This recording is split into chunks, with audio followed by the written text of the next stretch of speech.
Sila ang mga taong may pinakamalalaki at pinakamahahabang body parts sa buong mundo. Oo, totoo silang umiiral, humihinga, nabubuhay. Mula sa mga kamay na singhaba ng braso hanggang sa buhok na mas mahaba pa sa isang bus. Narito ang 20 taong may pinaka-extraordinaryong katawan sa buong Africa. Pero bago yan ay paki-like po muna at subscribe ng video na ito. Napakalaking bagay na po yan sa aming mga content creator. Salamat po at simulan na natin. Number 20. Sulamana Abdul Samed, ang higante ng Ghana na patuloy pang lumalaki.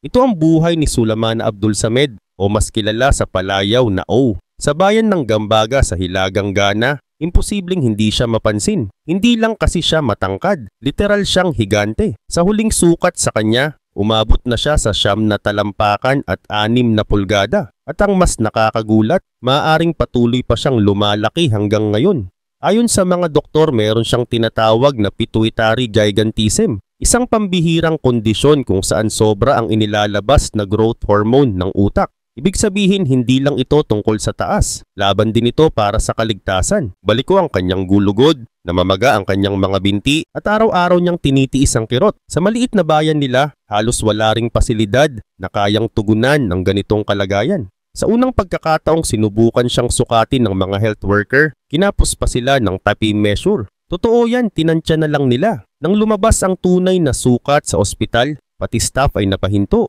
Pero sa kabila ng lahat ng hirap at pagtitig ng mga tao, kalmado lang si Au. Hindi lang siya basta nabubuhay. Tinanggap niya ang kanyang pagkakaiba at ginawang bahagi ng kanyang kwento. Number 19. Joyce Ado, ang babaeng muntik madisgrasya dahil sa laki ng dibdib. Kung ang iba sinasabi lang na Busty, si Joyce Ado na mas kilala online bilang Boosty GH ay literal na simbolo ng pagiging extra. Isa siya sa mga pinakakilalang personalidad sa Ghana, hindi lang dahil sa kanyang karisma kundi dahil na rin sa kanyang pambihirang anatomy. Sa laki ng kanyang dibdib, halos hindi na siya makakita kapag may suot siyang bra. Sa isang interview kasama si DJ Nyami ng SVTV Africa, ikinuwento niya ang hindi malilimutang insidente. Nadapa siya sa hagdan dahil hindi niya makita ang paanan sa sobrang laki ng kanyang dibdib.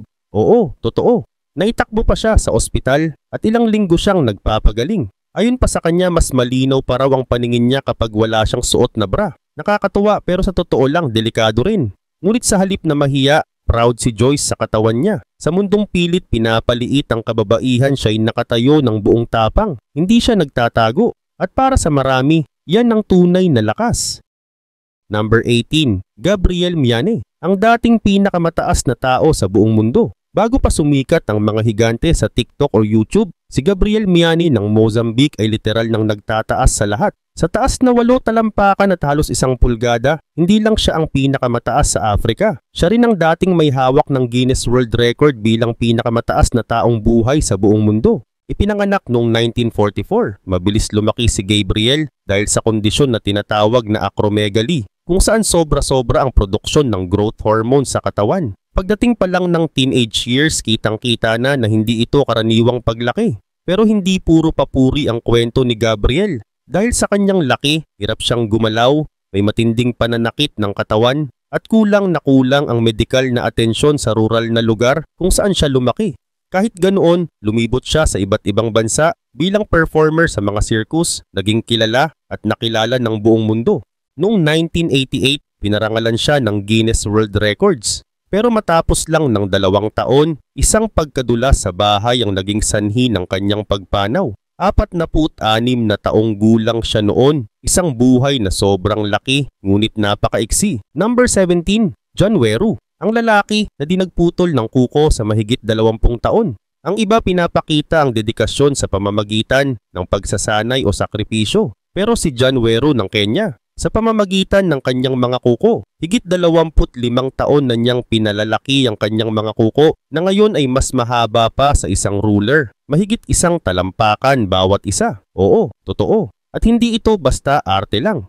Ayon sa kanya, ito raw ay simbolo ng disiplina at paninindigan. Hindi siya gumagamit ng kahit anong special na produkto. Likas na pag-aalaga lang at maraming ingat. Pero ang kapalit, hirap sa pang-araw-araw na gawain. Isipin mong magbutones ng polo, gumamit ng cellphone o makipagkamay, lahat may challenge. May mga nagtataasan ng kilay. May ibang nagsasabing weird, pero para kay John ang kanyang mga kuko ay bahagi ng kanyang pagkatao. Na-feature na siya sa ilang local na TV at news outlets at ngayon isa na siyang low-key celebrity. Hindi lang dahil sa haba ng kuko niya, kundi sa tibay ng kanyang paninindigan. Kapag may sinimulan ka, panindigan mo hanggang dulo.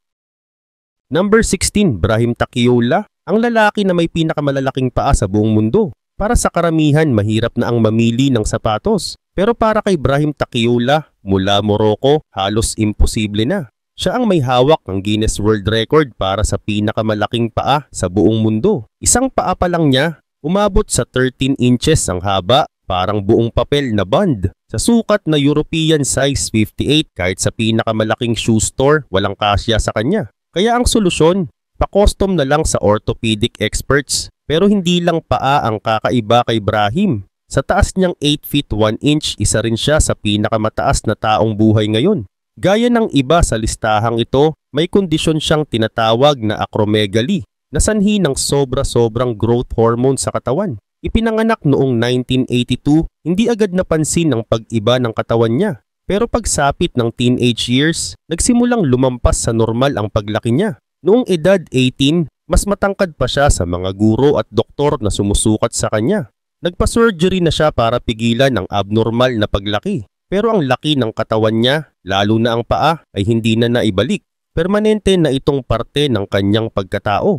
Number 15, Manute Bol, ang NBA player na mas malaki ang puso kaysa sa katawan. Nung unang beses na tumapak si Manute Bol sa NBA court, lahat na palingon. Hindi lang siya matangkad, 7 feet 7 inches ang taas niya at may wingspan na 8 feet 6 inches. Parang hindi na kailangan tumalon para mag-block ng tira. Pero ang pinakamalaking bahagi ni Manute, hindi ang katawan, kundi ang kanyang puso.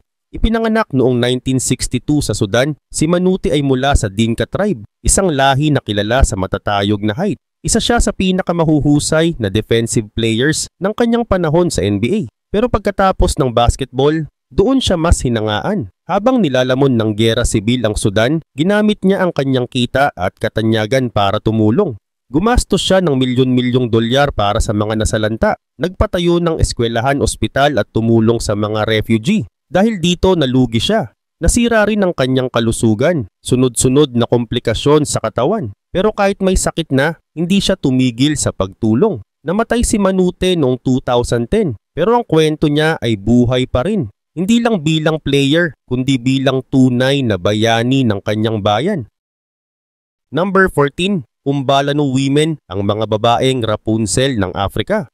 Hindi nila kailangan ng kwentong pampabata, sila mismo ang fairy tale. Ang mga Umbalano women mula Namibia ay kilala noon bilang mga babaeng may pinakamahahabang natural na buhok sa buong Africa. Umaabot hanggang sahig ang mga hibla ng buhok nila, literal. Pero hindi ito basta tumubo lang ng kusa. Pinaghirapan ito ng taon-taon. Bata pa lang sinisimulan na ang sagradong hair care process. Gamit ang pinaghalong natural na langis, halamang gamot, balat ng kahoy at pulbos na lupa o okre. Dahan-dahan itong hinahabi, pinapaikli, pinapahaba at pinalalakas gamit ang mga natural na teknik. Kapag dalaga na, ang buhok nila ay hindi lang palamuti. Isa itong korona ng kultura, pagkababae at dangal. Ginagamit rin ang buhok sa mga espesyal na okasyon, gaya ng kasalan, pagsilang at mga ritual ng pagkabinata o pagdadalaga. Pero nang dumating ang impluwensya ng kolonyalismo at modernong pamumuhay, unti-unting nawala ang tradisyong ito. Ngayon kaunting bahagi na lang ang natira, mga larawan, kwento at mga matatandang nakaalala pa sa kung paanong ang buhok ng Umbalano women ay minsang simbolo ng ganda at pagkakakilanlan sa buong Africa.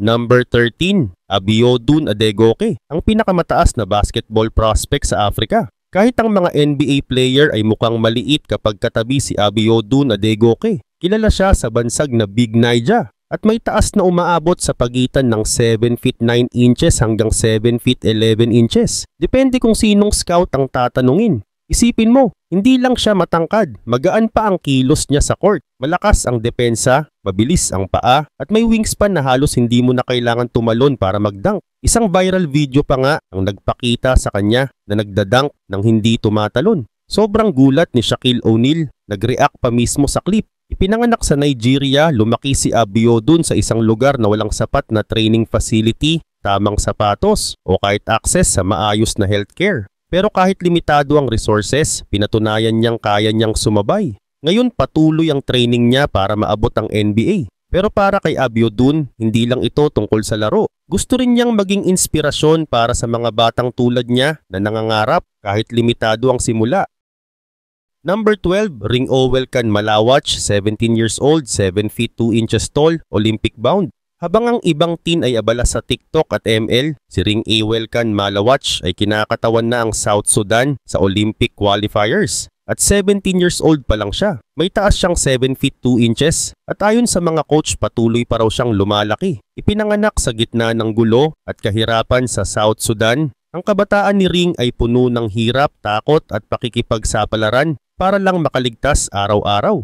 Pero kahit sa ganung sitwasyon, nakita sa kanya ng NBA Academy Africa ang kakaibang potensyal. Pinakain, tinuruan si nanay at ang resulta, isang batang halimaw sa court. Matangkad na nga, mabilis pa. At higit sa lahat may utak sa laro. Hindi lang siya umaasa sa height, alam din niya ang timing, pasa at depensa. Nang sumabak siya sa FIBA World Cup qualifiers, maraming international scout ang napatingin. Pero ang pinaka nakakabilib, hindi lang galing niya, kundi ang layunin niya. Seryoso siya, hindi lang para sa sarili, kundi para sa bansa niyang gustong makaahon. Number 11, Charles Sagley ang higante ng Volta na naghahanap lang ng sapatos. Hindi siya celebrity, hindi siya viral star. Pero si Charles Sagley ang tinuturing na pinakamataas na lalaki sa Volta region ng Ghana ay may kwentong kasing taas ng kanyang katawan. May taas siya na higit sa 7 feet at dahil doon wala ni isang pares ng sapatos ang kasya sa kanya. Araw-araw siyang naglalakad ng nakapaa kahit sa init ng kalsada o kahit madumi ang paligid. Bukod sa delikado ito, nakakahiya rin minsan para sa kanya. Ayon sa kanyang ina, 10 months niyang dinadala si Charles bago ito ipinanganak. At mula noon alam na nilang may kakaiba sa kanya. Mabilis siyang lumaki at hindi na halos huminto. Pero ang laki ng katawan niya sinabayan ng hirap sa buhay. Wala siyang matinong upuan, kama o kahit tricycle nakasya siya. Kahit damit laging custom made pa. At ang masaklap, wala siyang hiling na pagiging sikat. Gusto lang niya ng isang matinong pares ng sapatos at konting tulong medikal. Sa gitna ng mundong nakatutok sa mga viral, nakakagulat na ang isang gaya niya na may tunay na pangangailangan ay nananatiling tahimik. Number 10, Sulaiman Ali Nashnoush, the silent giant of Libya. Hindi maraming tao ang pwedeng magsabing naging bahagi sila ng national basketball team na kasama sa pelikula ni Fellini at umabot sa taas na 8 feet and 1/2 inch. Pero si Sulaiman Ali Nashnoush, nagawa niya lahat yan at halos walang nakakaalam ng buong kwento niya. Ipinanganak noong 1943 sa Tripoli, Libya. Normal ang paglaki niya noong bata pa. Pero pagdating ng teenage years, bigla na lang siyang lumobo sa taas. Na-diagnose siya na may tumor malapit sa pituitary gland, ang parte ng utak na kumukontrol sa hormones ng paglaki. Ang resulta, gigantism at hindi basta-bastang laki. 8 feet ang final height niya. Pero sa halip na mahiya, ginamit ni Sulaiman ang laki niya bilang advantage. Naging player siya ng Libyan national basketball team at kalaunan ay sumabak sa showbiz. Lumabas pa siya sa pelikulang Satiricon ni Federico Fellini noong 1969. Sa likod ng spotlight may mga hirap din siyang pinagdaanan. Kirot sa katawan, hirap gumalaw at kulang sa tamang gamutan. Naka-surgery din siya para mapigil ang abnormal na paglaki. Pero by that time, masyado na siyang malaki para bumalik sa normal. Pumanaw siya noong 1991. Tahimik, hindi masyadong pinag-usapan, pero ang kwento niya ay isang mahalagang bahagi ng kasaysayan ng mga taong may kakaibang laki. Number 9. Hussein Bisad, ang lalaki na may higanteng kamay at higanteng puso. Si Hussein Bisad ay minsang itinuring na pinakamataas na lalaki sa mundo. At sa taas niyang 7 feet 9 inches, hindi na nakakapagtaka. Pero higit pa sa height niya, mas mabigat ang kwento sa likod ng kanyang katahimikan. Ipinanganak sa Somalia, si Hussein ay may acromegaly, isang kondisyon kung saan sobra-sobra ang lumalabas na growth hormone sa katawan. Hindi lang siya naging matangkad, pati kamay niya ay lumaki ng todo. Sukat ng kanyang palad, mahigit 10 inches. Dahil sa digmaan sa Somalia, napilitan siyang tumakas at humingi ng asylum sa United Kingdom. Doon siya nagsimulang muli, pero hindi naging madali. Madalas siyang nasa ospital, may mga sakit sa buto, hirap gumalaw at malimit ay nag-iisa. Ngayon ay nasa isang care home na siya at may full-time na tagapag-alaga. Pero sa kabila ng lahat, hindi siya tumigil sa pakikipaglaban, hindi para sa sarili, kundi para sa iba. Sa isang public appeal na nawagan siya para sa karapatan at dignidad ng mga taong may kapansanan. Ang katawan niya ay pambihira, pero ang puso at tapang niya hindi kayang sukatin. Number 8. Munir Fourar, The Towering Tragedy from Algeria. Nung nabubuhay pa si Munir Fourar, siya ang tinaguriang pinakamataas na lalaki sa Afrika at pangalawa sa buong mundo. Ang taas niya, 8 feet 2 inches. Ipinanganak sa Batna, Algeria. Normal lang ang paglaki niya noong una. Pero pagsapit ng 12 years old, nagsimulang magbago ang lahat. Naapektuhan ang kanyang pituitary gland at nagtuloy-tuloy ang abnormal growth, isang klaseng gigantism. Habang namamangha ang mga tao sa laki niya, si Munir ay tahimik na nagdurusa. Hindi madaling mamuhay sa ganitong taas. Hirap siyang lumakad, mahirap kumain, at lalo nang hirap matulog. Walang sapat na medical support sa lugar nila, kaya kadalasan ay tiniis na lang niya ang lahat. Hindi siya nagreklamo, hindi rin siya umarte na superstar. Tahimik niyang tinanggap ang lahat at sinubukang mamuhay ng may layunin. Pero noong 2012, binawian siya ng buhay. Hindi dahil sa edad, kundi sa sobrang pagod ng kanyang puso, sa dami ng taon na nilabanan niya ang sakit at lungkot sa katahimikan. Si Munir ay paalala na ang mga taong may kakaibang pisikal na anyo ay may mas malalim pang istorya kaysa sa panlabas na itsura lang. Number 7. Tutsi Tribe, ang pinakamahabang tribo sa buong Afrika. Isang hakbang pa lang ng mga Tutsi, parang may lumakad ng modelo. Hindi lang sila kilala sa kanilang kultura. Kilala rin sila bilang pinakamataas na tribo sa buong Afrika at marahil pati na rin sa buong mundo. Mula sa mga lugar ng Rwanda at Burundi, ang mga Tutsi ay may average male height na lampas 6 feet 1 inch at maraming kababaihan ang halos kasing tangkad na rin. Makinis ang katawan, mahahaba ang mga galamay at may tindig na parang Harit Reyna. Ayon sa mga pag-aaral, kombinasyon daw ito ng genetics, high altitude living at traditional diet na sagana sa protina, partikular na mula sa gatas at karne ng baka. Pero hindi lang ito tungkol sa taas. Ang mga Tutsi ay may malalim na kasaysayan. Noon sila ay mga pinuno at tagapangalaga ng mga alagang hayop. Ngunit nang dumaan ang matitinding kaguluhan, sila rin ang naging target. Noong 1994, daan-daang libong Tutsi ang pinaslang sa Rwanda genocide, isa sa pinakamadilim na kabanata sa kasaysayan ng Afrika. Pero kahit sa hirap, ang Tutsi ay tumayo muli. Hindi lang pisikal kundi bilang isang sambayan ng matibay at matatag. Number 6. Dinka Tribe, mga likas na higante ng South Sudan. Kung may trono para sa tallest tribe on earth, siguradong may malakas na claim ang Dinka ng South Sudan.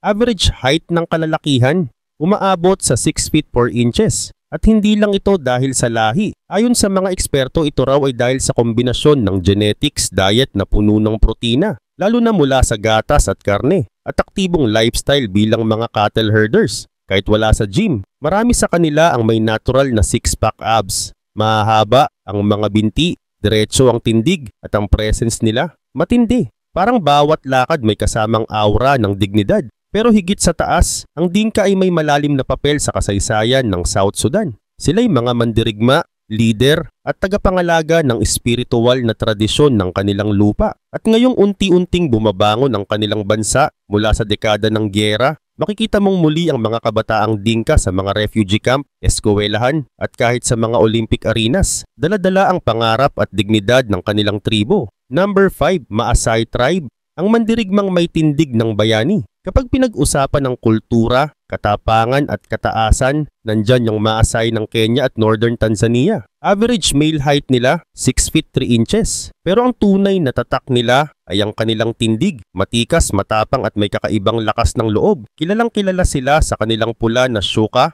ang tradisyonal na kasuotan, at ang sayaw nilang tinatawag na adumu, isang ceremonial jumping dance kung saan literal silang tumatalon sa ere na parang walang gravity. Pero hindi lang ito basta palabas. Rito sinusukat ang tibay, lakas ng loob at karapatang maging mandirigma.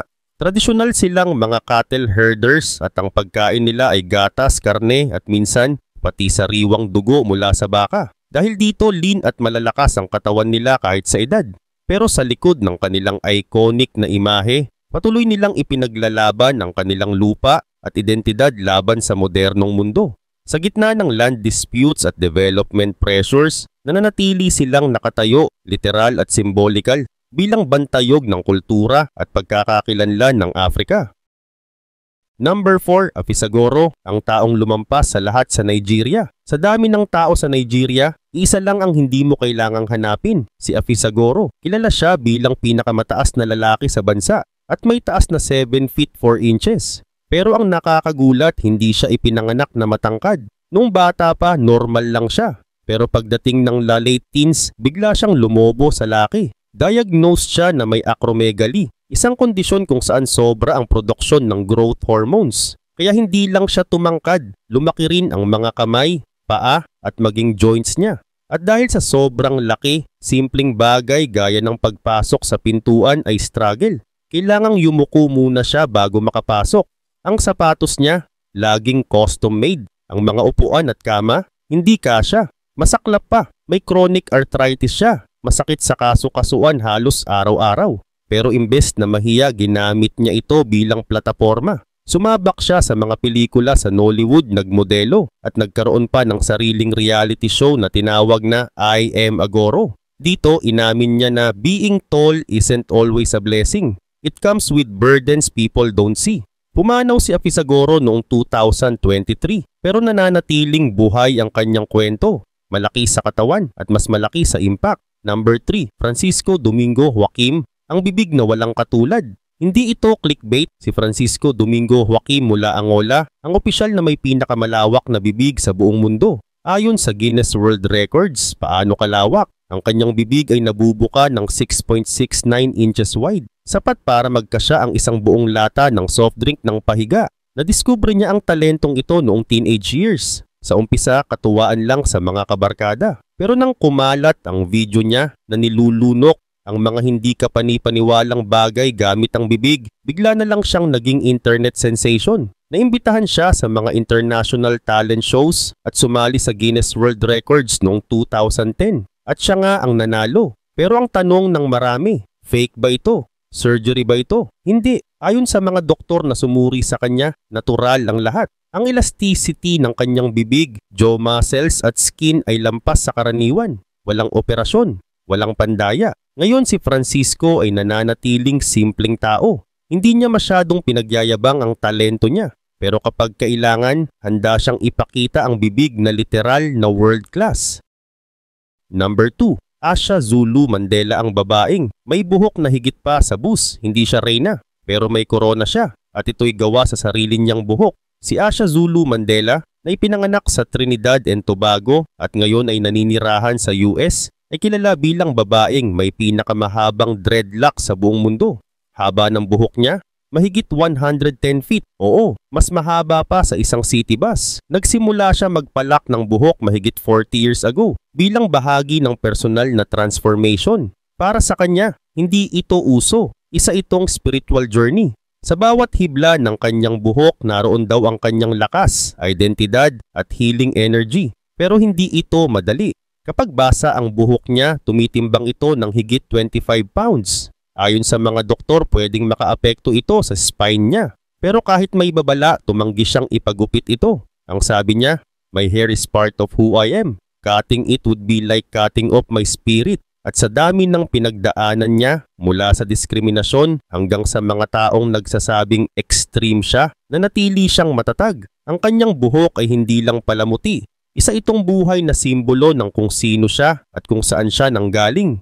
Number 1, Nuer people. Ang mga taong itinindig ng lahi, hindi lang ng taas. Sa pinakailalim ng Nile Valley sa South Sudan, naroon ang mga Nuer people. Isang lahi na hindi lang matangkad, kundi matatag, matapang at matibay ang pagkakakilanlan. Kilala sila bilang isa sa pinakamataas na ethnic group sa buong Africa kung saan maraming kalalakihan ang umaabot sa higit 6 feet ang taas. Pero ang sekreto sa kanilang laki, hindi lang genes. Ang buong pamumuhay nila ay nakaangkla sa kalikasan, lalo na sa kanilang pinakamahalagang yaman, baka. Ang gatas ay hindi lang pagkain. Isa itong banal na bahagi ng kanilang kultura. Ang kanilang diet ay sagana sa natural protein mula sa dairy at karne. Ang kanilang araw-araw na galaw bilang mga pastoralist mula sa pag-aalaga ng hayop hanggang sa gawaing lupa ay nagpapanatili ng kanilang lean at athletic na katawan. Pero higit sa taas, ang Nuer ay tunay na kahanga-hanga dahil sa kung paano nila pinanghawakan ang kanilang pagkatao sa kabila ng kaguluhan. Nakaligtas sila sa civil wars, sa puwersahang paglilikas at sa pagkakawatak-watak ng kanilang bansa. Sa kabila ng lahat na natili silang nakatayo, matangkad sa katawan at mas matangkad sa dignidad. Ang kanilang kultura ay nananatiling buhay sa mga ritual, sa wika at sa mga susunod na henerasyon. Habang ang mundo ay mabilis na nagbabago, sila ay nananatiling ugat ng sariling identidad. Sa dulo ng lahat ng kwento sa listahang ito, ang Nuer people ang paalala na ang pagiging extraordinary ay hindi laging individual. Minsan, ang buong komunidad ay sabay-sabay na bumabangon, tumatayo at bumubuo ng kwento na mas mataas pa sa alinmang skyscraper.